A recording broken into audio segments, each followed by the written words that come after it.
आज राज्यसभा सांसद में प्रधानमंत्री मोदी भावुक हुए, साथ ही कांग्रेस सांसद गुलाम नबी आज़ाद भी भावुक हुए।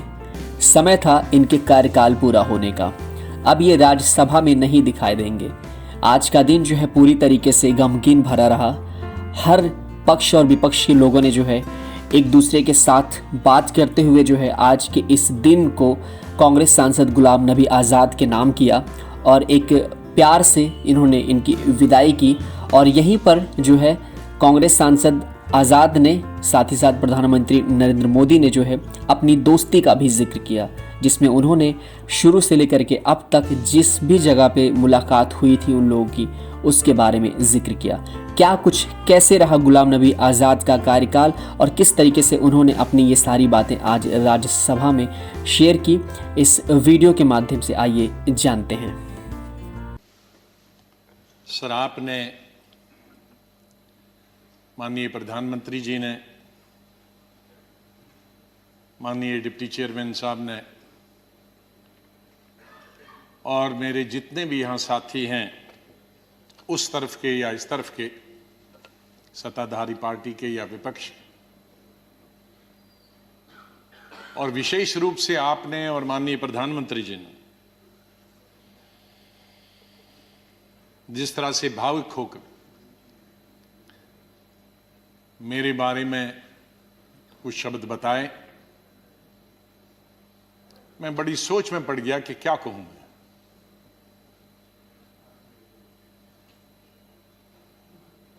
मैं इन 41 वर्षों में जो मेरा लेजिस्लेटिव कैरियर रहा, 28 साल इस हाउस में, 10 साल लोकसभा में, 3 साल जम्मू कश्मीर की असेंबली में, तो ये कहूंगा कि महाराष्ट्र से जीत के आके मैं कभी इधर से निकला, इधर डूबा, इधर डूबा, उधर निकला, उधर डूबा, इधर निकला, ये मेरा जीवन ऐसे ही रहा और संघर्ष का जमाना रहा। और मैं आज बहुत सारी चीजों को छोटा करने के लिए कुछ शेरों में ही खत्म करते हैं। शायर जो होते हैं उनमें एक बड़ी ताकत होती है उनके शेरों में कि हम लोग अगर 10 घंटे का भाषण दें तो वो 2 शेर में खत्म कर देते हैं उसका।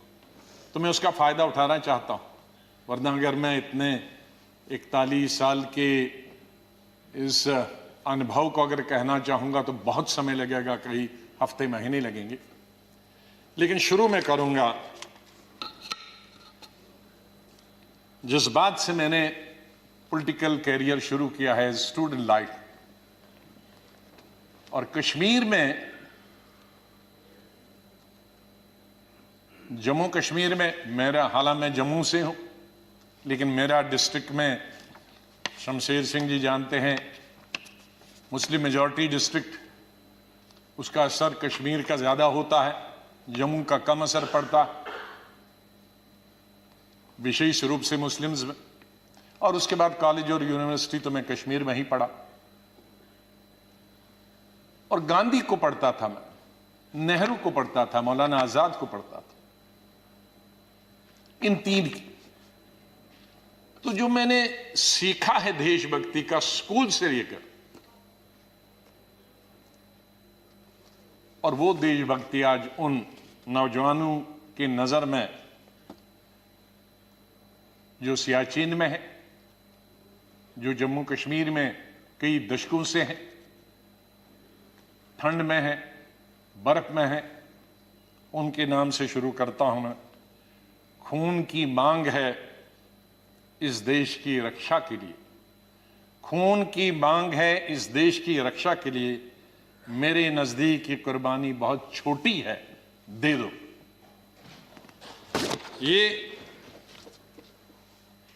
ये मेरे मन में बचपन से और स्कूल से ये बात रही। और जब मैं कश्मीर के सबसे बड़े college, SP college, Shri Pratap college में पढ़ता था, मुझे याद है वहां 14 अगस्त भी मनाया जाता था और 15 अगस्त भी मनाया जाता था हमारे कॉलेज में। और 14 अगस्त तो आप जानते हैं किसके लिए मनाया जाता, और मेजॉरिटी उनकी थी जो 14 अगस्त को मनाते, और बहुत कम माइनॉरिटी थी दर्जन के अंदर, जिसमें मैं भी था और मेरे दोस्त थे जो 15 अगस्त में स्टाफ के और प्रिंसिपल के साथ रहते थे। और उसके बाद हम एक हफ्ता कॉलेज नहीं जाते थे क्योंकि पिटाई होती। तो उस वक्त से निकलकर हम इस सोच के आए हैं जिस सोच में आज हम सब हैं, और मुझे खुशी है इस बात की कि इस सोच को बहुत सारे लोगों ने, और मैं बधाई देता हूं दूसरी पार्टीज को भी, वहां नेशनल कॉन्फ्रेंस हो, पीडीपी हो, बीजेपी तो शुरू से ही कौमी धारा की पॉलिटिक्स में थी, वो भी आहिस्ता आहिस्ता बड़े पैमाने पे आए और कश्मीर आगे बढ़ा। मेरी हमेशा ये सोच रही कि हम बड़े खुशकिस्मत हैं, जन्नत हिंदुस्तान ही है। मैं तो आजादी के बाद पैदा हुआ, लेकिन आज गूगल के जरिए मैं पढ़ता हूं, देखता हूं, सुनता हूं, यूट्यूब के जरिए पढ़ता हूं। मैं उन खुशकिस्मत लोगों में हूं जो पाकिस्तान कभी नहीं गया, लेकिन जब मैं पढ़ता हूं कि वहां किस तरह के हालात हैं पाकिस्तान के अंदर, तो मुझे गौरव महसूस होता है, मुझे फख्र महसूस होता है कि हम हिंदुस्तानी मुसलमान हैं। और बल्कि अगर मैं आज कहूंगा विश्व में किसी मुसलमान को अगर गौरव होना चाहिए, वो हिंदुस्तान के मुसलमान को गौरव होना चाहिए। हमने इन पिछले 30-35 सालों से अफगानिस्तान से लेकर इराक से लेकर और कुछ सालों पहले से देखे कि किस तरह से मुस्लिम देश खत्म हो जा रहे हैं एक दूसरे के अंदर और एक दूसरे से लड़ाई करते हुए। वहां हिंदू तो नहीं है, वहां कोई क्रिश्चियन तो नहीं है, वहां दूसरा तो नहीं है जो लड़ाई कर रहा है, आपस में लड़ाई कर रहे हैं। और जो कल्चर है, हमदर्द तो लोग पाकिस्तान के बहुत है, सुनने में आया है, मैं कभी गया नहीं, लेकिन जो समाज में बुराइयां हैं, दूसरे मुल्क के बारे में नहीं कहना चाहिए, लेकिन हम गौरव से ये कह सकते हैं कि हमारे मुसलमानों में वो बुराइयां खुदा न करे कि कभी भी लाए। तो आज हम गौरव से ये कह सकते हैं। लेकिन यहां मेजॉरिटी कम्युनिटी को भी 2 कदम आगे बढ़ने की जरूरत है, तभी मेजॉरिटी कम्युनिटी 10 कदम आगे बढ़ी। मेरी हमेशा यह सोच रहेगी, पता नहीं शमशेर सिंह जी ने मेरी कश्मीर की चीफ मिनिस्टर बनने के बाद पहली पब्लिक मीटिंग के बारे में कभी सुना है कि नहीं। मैं जब सीएम बना तो पहली पब्लिक मीटिंग सीएम के तौर पे, आपको आश्चर्य होगा कहां ली होगी, वो मैंने सोपुर में ली, जहां के सोपुर में कोई कई दशकों से पब्लिक मीटिंग कोई कर नहीं सकता, आज भी नहीं कर सकता। शहर में तो नहीं की, लेकिन उसी कॉन्स्टिट्यूंसी में की जहां गिलानी साहब हैं, जो गिलानी साहब वहां से 3 दफा एमएलए चुन के आए। और उस पब्लिक मीटिंग में मैंने क्या कहा था कि मेरी सरकार जम्मू कश्मीर के लोगों की सरकार होगी, और अगर मेरी सरकार का कोई मंत्री धर्म की बुनियाद पर, मजहब की बुनियाद पर और पार्टी की बुनियाद पर इंसाफ करेगा, तो मुझे शर्म आएगी कि ऐसा मंत्री या ऐसा अफसर मेरे साथ काम कर रहा। तो मैं उसी सोच का हूं कि जहां भी जाएं मुझे प्यार मिला लोगों का, बहुत प्यार मिला। आनंद शर्मा जी ने जैसे बताया, शरद जी ने जैसे बताया कि उनको तो बहुत अरसे से जानता, मुझे सौभाग्य मिला और उसके लिए मैं बधाई देना चाहता हूं और धन्यवाद करता हूं। आज वो जिंदा नहीं, इंदिरा गांधी जी का, संजय गांधी जी का, जिनकी वजह से मैं यहां पहुंचा और फिर काम करने का अवसर मुझे तकरीबन 5 अध्यक्षों के साथ मिला और 4 या 5 प्राइम मिनिस्टरों के साथ मंत्रिमंडल में काम करने का मिला।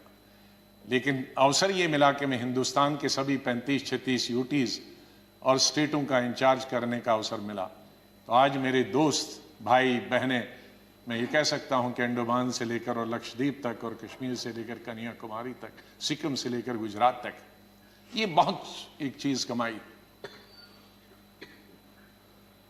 बहुत कुछ सीखा मैंने इस पार्लियामेंट।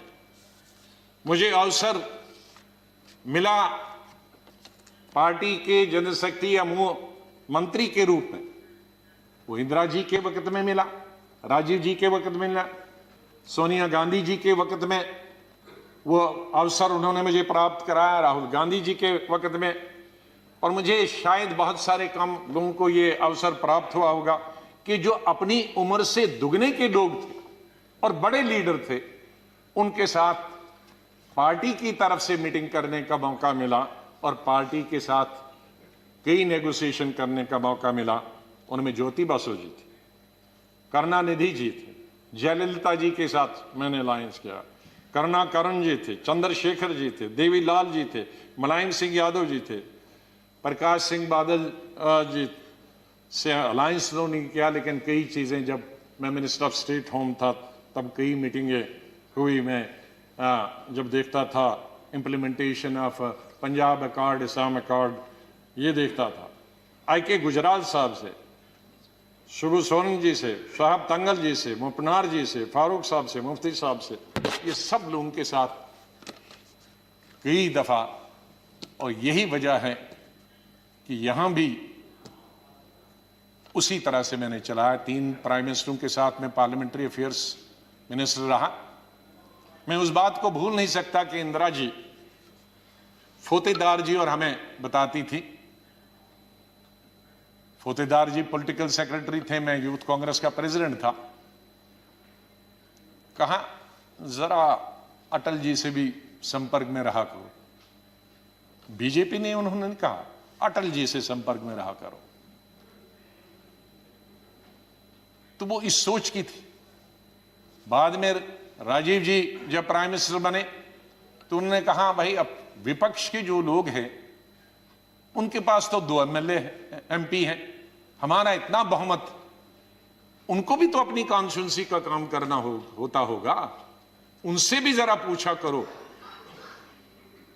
जब पार्लियामेंट्री अफेयर्स में मिनिस्टर बना मैं उनके वक्त में, राजीव गांधी के, तो फिर एक दफा फिर याद दिलाया कि आप बहुत सारे काम अपनी पार्टी के कराते हो, विपक्ष के भी कुछ करते हो। मैंने कहा मैं बिल्कुल उनके भी पूछता हूं, जो जो बताते हैं, हर चीज आपको बताने की जरूरत नहीं, हम अपने लेवल पे करते हैं। और बाद में मैंने यही चीज माननीय अटल बिहारी वाजपेयी जी से सीखी।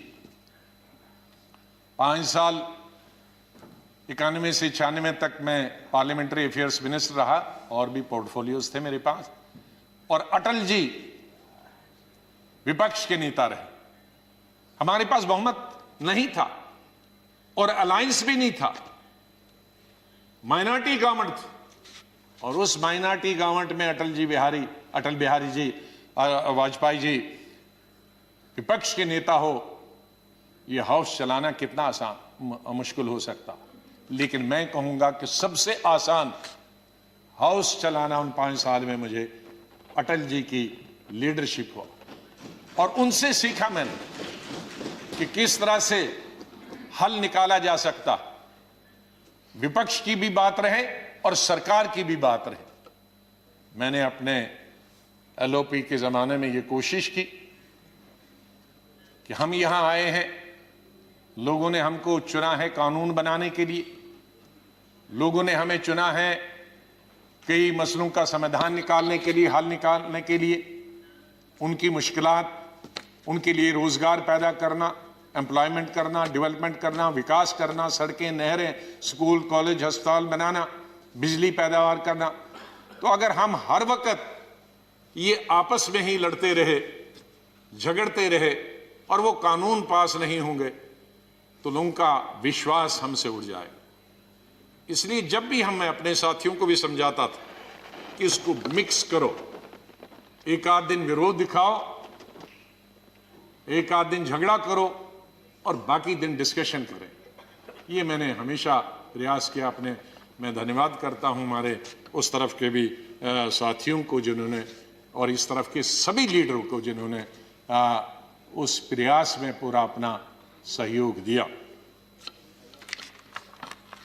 मैं अपनी बात गृह मंत्री जी को स्टेटमेंट देना था, मैं उनका धन्यवाद करता हूं और सबसे ज़्यादा धन्यवाद मैं प्राइम मिनिस्टर का करता हूं कि आपने सबको सुना। आपने इतना समय 2 घंटे से ज़्यादा यहाँ समय दिया। आप बहुत भावुक हुए और सच है, हकीकत।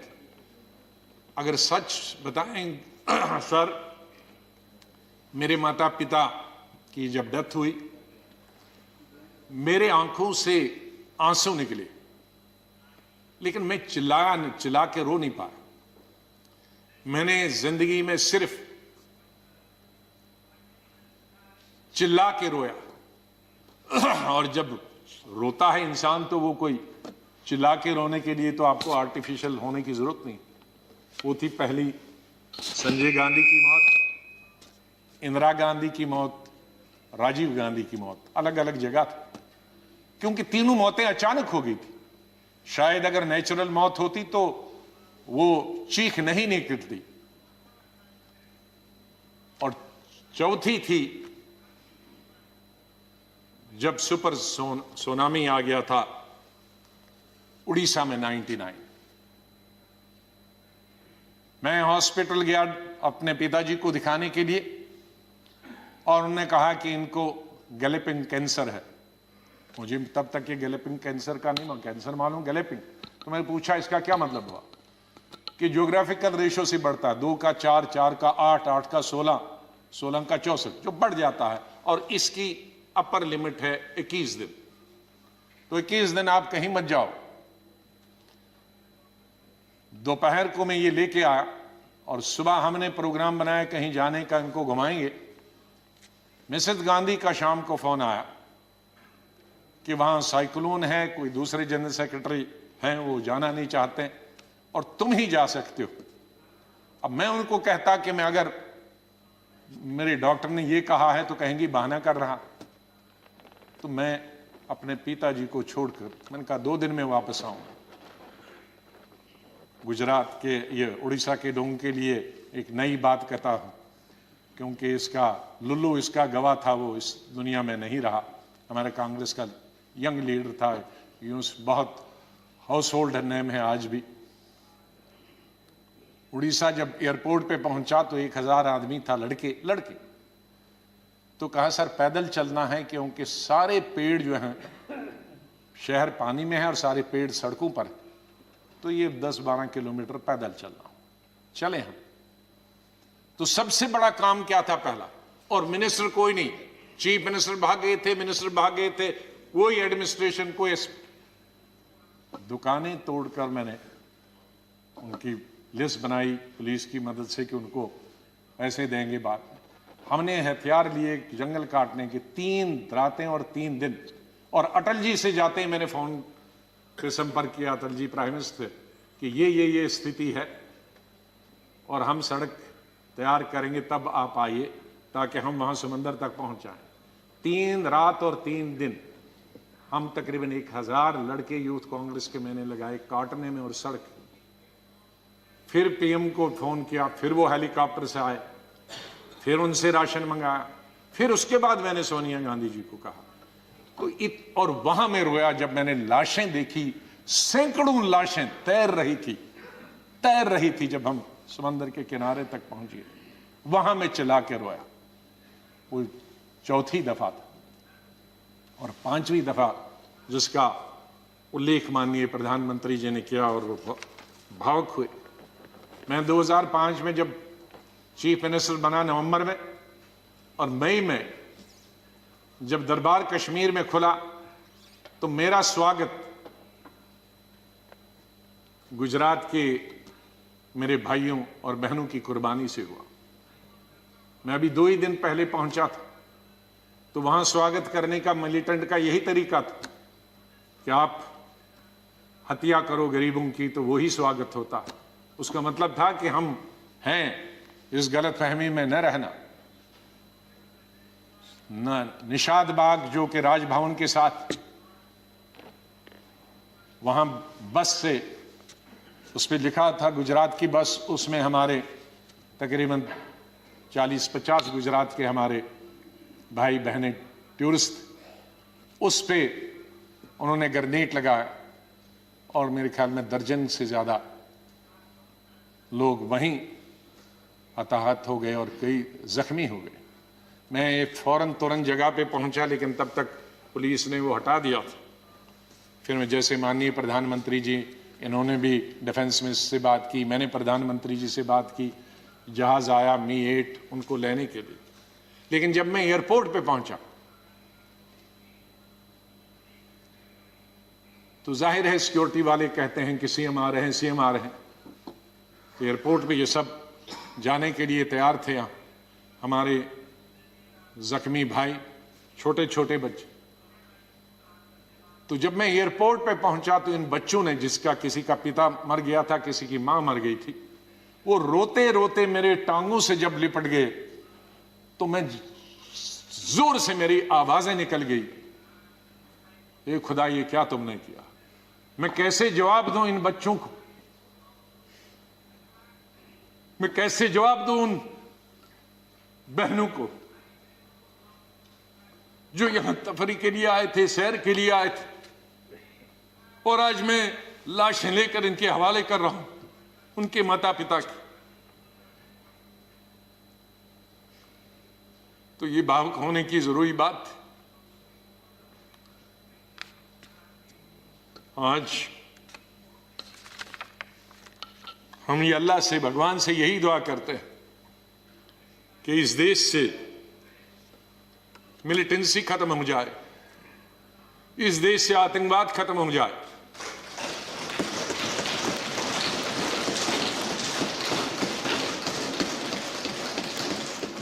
हजारों हमारे सिक्योरिटी फोर्सेस के, आर्मी के, पैरामिलिट्री फोर्सेस के, पुलिस के जवान मारे गए, सिविलियन कई क्रॉस फायरिंग में मारे गए। हजारों हमारी बेटियां और माएं आज बेवा, शायद उनका पति किसी का मिलिटेंट भी, कईयों के मिलिटेंट होंगे, कई क्रॉस फायरिंग। कश्मीर के हालात ठीक हो जाएं। मैं इससे पहले कि कुछ अशार बोलूं, पहले मैंने अपनी फौजियों के नाम बताया था, लेकिन ये शेर मैं बोलना चाहता हूं मेरे कश्मीरी पंडित भाइयों और बहनों के लिए। जब मैं कश्मीर में पढ़ता था तो सबसे ज्यादा वोट में यूनिवर्सिटी में जब जीत के आता था तो कश्मीरी पंडित मेरे सबसे ज्यादा लड़के लड़कियां वोट देते थे। बहुत सारे लोगों को मालूम नहीं कि कश्मीर में लड़कियां हिंदुस्तान के मुकाबले में सबसे ज्यादा, जम्मू में नहीं, कश्मीर में, जिस वक्त मैं एमएससी कर रहा था तो साइंस में तकरीबन 50% लड़कियां होती थी और आर्ट्स में 90%। तो ओवरऑल ज्यादा लड़कियां पोस्ट ग्रेजुएशन पढ़ती थी। तो मैं जब यूनिवर्सिटी का इलेक्शन लड़ता था तो हमारे कश्मीरी पंडित लड़के हों या लड़कियां, सबसे ज्यादा वोट मुझे 100% मिलते थे। मैं 99 भी नहीं कहूं। दोस्त हैं आज वो बिखरे हुए, मुझे बहुत अफसोस होता है जब मैं उनसे मिलता अपने क्लासमेट्स। ये उन कश्मीरी मेरे भाई पंडितों के नाम जिनके जो घर से बेघर हो गए, उन कश्मीरी बेवाओं के जो बेवाएं हुई हैं और बच्चे हुए और जो वहां से बिछड़ गए, उनके लिए शेर अर्ज करता हूं। गुजर गया, और ये हमारा जो आज मुद्दत खत्म हुई इसके लिए भी कह सकता हूं, गुजर गया वो जो छोटा सा एक फसाना था, गुजर गया वो जो छोटा सा एक फसाना था। फूल थे, चमन था, आशियाना था। गुजर गया वो जो छोटा सा एक फसाना था, फूल थे, चमन थे, था, आशियाना था। न पूछ उजड़े नशेमन की दास्ता, घोंसला उजड़ गया। न पूछ उजड़े नशेमन की दास्ता, न पूछ थे 4 तिनके मगर नाम आशियाना तो था। तो हम उस आशियाने को, आप दोनों यहाँ बैठे हैं, उसको फिर आशियाना बनाए जो इस वक्त उजड़ा हुआ है, उसके लिए हम सबको प्रयास करना। और मुझे, जैसे मैंने बताया, बहुत काम कर चुके हैं, सेवा कर चुके हैं, आशीर्वाद सबका मिला है। मैं यही कहूंगा, दिल ना उम्मीद तो नहीं नाकाम ही तो है, दिल ना उम्मीद तो नहीं नाकाम ही तो है, लंबी है गम की शाम शाम ही तो है। कितनी लंबी होगी, सवेरा तो आई, विंटर में जरा लंबी होती है, तो लंबी है गम की शाम मगर शाम ही तो है, सवेरा तो फिर आ जाएगा। और आखिर में ये कहूंगा, चाहे हम याद यहां ना होंगे, लेकिन फिर उसके लिए कहूंगा, बदलेगा न मेरे बाद भी मौजूए गुफ्तगू, बदलेगा न मेरे बाद भी मौजूए गुफ्तगू, मैं जा चुका हूंगा फिर भी तेरी महफिलों में रहूंगा। माननीय चेयरमैन साहब, मैं आपका बहुत बहुत धन्यवाद करता हूं। आपके साथ काम करने का मुझे अवसर मिला। आप जब पार्टी के अध्यक्ष थे तब भी हमारी मुलाकात होती थी, जब आप मंत्री बने तब भी बात होती थी, जब यहाँ चेयरमैन बनने से, वाइस प्रेसिडेंट आप बनने से पहले आप पार्लियामेंट्री अफेयर्स मिनिस्टर थे और मैं एलओपी था, तब भी हमारे संपर्क है। लेकिन जिस तरह का आशीर्वाद, जिस तरह का प्रेम, जिस तरह का प्यार आपका चेयरमैन के तौर पे मिला और वो जो गाइडेंस मिली, उसके लिए मैं हमेशा ऋणी रहूँगा, धन्यवाद करता हूँ उसके लिए, और आपके स्नेह और प्यार के लिए मैं हमेशा धन्यवाद करता हूँ। माननीय प्रधानमंत्री जी,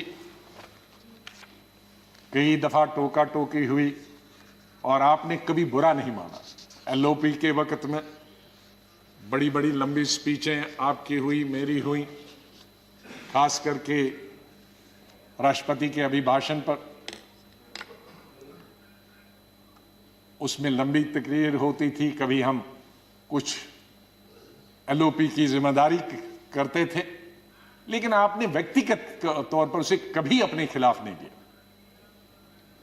हमेशा भी आपने पर्सनल कॉन्टेक्स्ट को और पार्टी की जो जिम्मेदारी है उसको दूर रखा। कभी ईद हो, दिवाली हो, बर्थडे हो, उसमें बराबर आपने कभी भी कमी नहीं की फोन करने की। सबसे पहले या तो मेरी पार्टी प्रेसिडेंट का आता था या आपका आता था। 2 आदमियों का तो अनिवार्य, हमारे प्रधानमंत्री और कांग्रेस प्रेसिडेंट मिसेस गांधी। और आपने हमेशा बताया कि कभी अपनी स्टेट के बारे में हो और कोई काम हो तो मुझे आप कभी भी बताना। मुझे याद है जब मैं राज्यसभा इलेक्शन लड़ने गया तो आपने कुछ कहा कि भाई आपको कुछ जरूरत है। मेरे का वो तो लड़ाई है, आपका कैंडिडेट है, मैं कैंडिडेट हूं, उसमें आप कुछ नहीं कर सकते। तो ये एक पर्सनल टच जो होता, आदमी भावुक हो जाता, आदमी सेंटिमेंटल हो जाता, आदमी इमोशनल होता। और मेरे संपर्क तो विपक्ष के साथ आज से नहीं, जब पहली दफा मैं एमओएस बना था तब से लेकर आज तक, क्योंकि हम मिलके ही देश को चला सकते हैं। लड़ाई करके, गालियां देकर नहीं, हम अपनी बात अपने भाषणों के जरिए कर सकते हैं। मैं आपका बहुत धन्यवाद करता हूं। मैं माननीय डिप्टी चेयरमैन साहब, मेरे यहाँ हम बेंचमेट रहे, वो हमेशा मुझे याद रहेगा। बहुत सिंपल आदमी है, स्ट्रेट फॉरवर्ड है। कभी कभी हम नाराज होते हैं स्ट्रेट फॉरवर्ड, लेकिन स्ट्रेट फॉरवर्ड हमेशा वो लोग नाराज होते हैं। और शरद पवार जी से लेकर और यादव जी से लेकर और सब लोग हमारे लीडरों का तो मैं बहुत ही धन्यवाद, सब लेफ्ट राइट एंड सेंटर, नाम क्यों कि कुछ लूँगा तो बहुत सारे हमारे साथी नाराज होंगे। तो चेयरमैन साहब से लेकर और प्रधानमंत्री जी से लेकर, मैं सेक्रेटरी जनरल साहब का कैसे और सेक्रेटरीट का कैसे धन्यवाद कर सकता हूं। मुश्किल है करना, क्योंकि इनका सहयोग मिला बहुत हमेशा, हर वक्त जब भी हमने कुछ चाहा इंफॉर्मेशन पार्लियामेंट की या कोऑर्डिनेशन के बारे में आप तक पहुंचने की बात की, तो सेक्रेटरी जनरल साहब ने और सेक्रेटरीट ने हमने हमेशा हमारी मदद की है। और आखिर इस शेर से मैं आपसे विदाई लेता हूं, और इंशाल्लाह हम मिलते रहेंगे, चाहे यहाँ नहीं मिले लेकिन आगे एक दूसरे के पास आ जा सकते हैं। नहीं आएगी, मैं आप लोगों से बोल, नहीं आएगी याद तो बरसों नहीं आएगी, मगर जब याद आओगे तो बहुत याद आओगे। धन्यवाद गुलाम नबी जी।